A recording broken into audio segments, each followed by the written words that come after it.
الحمد لله رب العالمين والصلاة والسلام على أشرف الأنبياء والمرسلين نبينا محمد وعلى آله وصحبه أجمعين. قال الله تعالى: يا أيها الذين آمنوا إن جاءكم فاسق بنبأ فتبينوا. وقال النبي صلى الله عليه وسلم: من كذب علي متعمدا فليتبوأ مقعده من النار. میرے سامنے یہ دو چیزیں، ایک تو اللہ رب العالمین کا فرمان اور دوسرے نبی مکرم صلی اللہ علیہ وسلم کا پیغام ہے.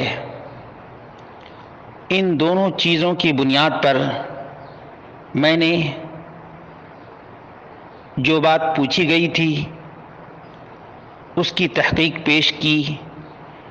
میرا مقصد یہ نہیں تھا کہ میں یہ بتاؤں کہ میں حدیث کا طالب علم ہوں، بلکہ اظہار حق ہی میرا مقصد تھا. اور یہ کام علامہ بوصیری آج سے تقریباً 1000 سال پہلے کر چکے ہیں. یہ عجیب اتفاق ہے کہ لوگ نبی مکرم صلی اللہ علیہ وسلم کے فرمان کی تنقیح کو مثبت کام نہیں سمجھتے. تو میں پوچھنا چاہتا ہوں کہ جو نبی مکرم صلی اللہ علیہ وسلم کا دفاع کرے، کیا یہ مثبت کام نہیں ہے؟ جو نبی مکرم صلی اللہ علیہ وسلم کی طرف کسی کمزور ترین بات کو منسوب کرے، اس کا ازالہ کرنا مثبت کام نہیں ہے؟ آخر مثبت کام کہتے کسے ہیں؟ جہاں تک سیاست کی بات ہے تو اغلبیت کی بنیاد پر سیاستہ میں ابن ماجہ کا نام ہے. یہ نہیں کہ تمام تر حدیثیں بالکل صحیح ہیں. اور ایک بات یہ بھی بیان کی گئی کہ الگ الگ کر دینا چاہیے، صحیح کو الگ، ضعیف کو الگ. تو الحمدللہ یہ کام علامہ ناصر الدین الالبانی نے کر دیا ہے. ضعیف کو الگ کر دیا ہے اور صحیح کو الگ کر دیا ہے. یہ کام بھی ہو گیا ہے. اور اس طرح سے مشورہ دینا کہ شفاء للناس ہے، یقیناً ہے، اس میں کوئی شک نہیں. شہد کا استعمال کرنا بھی چاہیے، لیکن کیا اس کے لیے کمزور ترین روایت کا کوئی سہارا لے تو اس کا انکشاف کرنا ضروری نہیں ہو جاتا ہے؟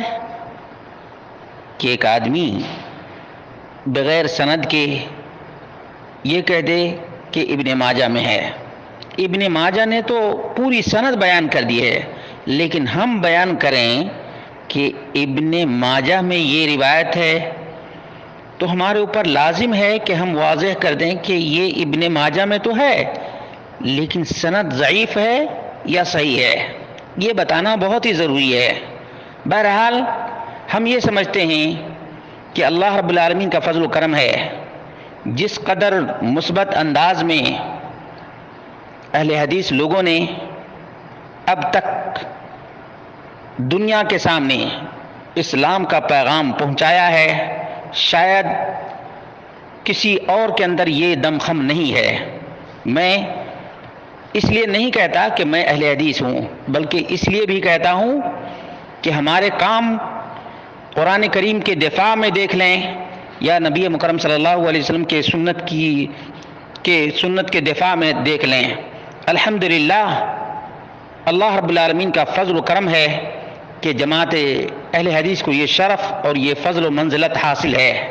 اس لیے اگر کسی کو اس کی وجہ سے ٹھیس پہنچتی ہے تو ہم معذرت خواہ ہیں اس کے لیے. اور میں نے کسی کا نام نہیں لیا، جو پوچھا گیا صرف اسی کی وضاحت میں نے کر دی ہے. اگر اس وضاحت کی بنیاد پر کسی کو برا لگتا ہے تو یقیناً اس سے سوچنا چاہیے کہ اللہ کے رسول صلی اللہ علیہ وسلم کے دفاع میں انہوں نے کیا کیا ہے، نبی مکرم صلی اللہ علیہ وسلم کی سنت کے دفاع میں انہوں نے کیا کیا ہے. اگر کچھ نہیں کیا ہے تو دوسرے کو کم سے کم نبی کریم صلی اللہ علیہ وسلم کا دفاع کرنے کا حق دینا چاہیے. نبی مکرم صلی اللہ علیہ وسلم کی طرف کسی بھی بات کو منسوب کرنے سے پہلے ٹٹولنا چاہیے، پرکھنا چاہیے اور جانچ لینا چاہیے کہ کہیں جو بات نبی مکرم صلی اللہ علیہ وسلم نے نہیں کہی ہے ہم وہ بات نبی کریم صلی اللہ علیہ وسلم کی طرف منسوب نہ کر دیں۔ بس اتنی سی بات ہے۔ اللہ رب العالمین سے دعا کرتے ہیں کہ اللہ رب العالمین مزید خالص دین اسلام کی آبیاری اور نشر و اشاعت کی توفیق عطا فرمائے۔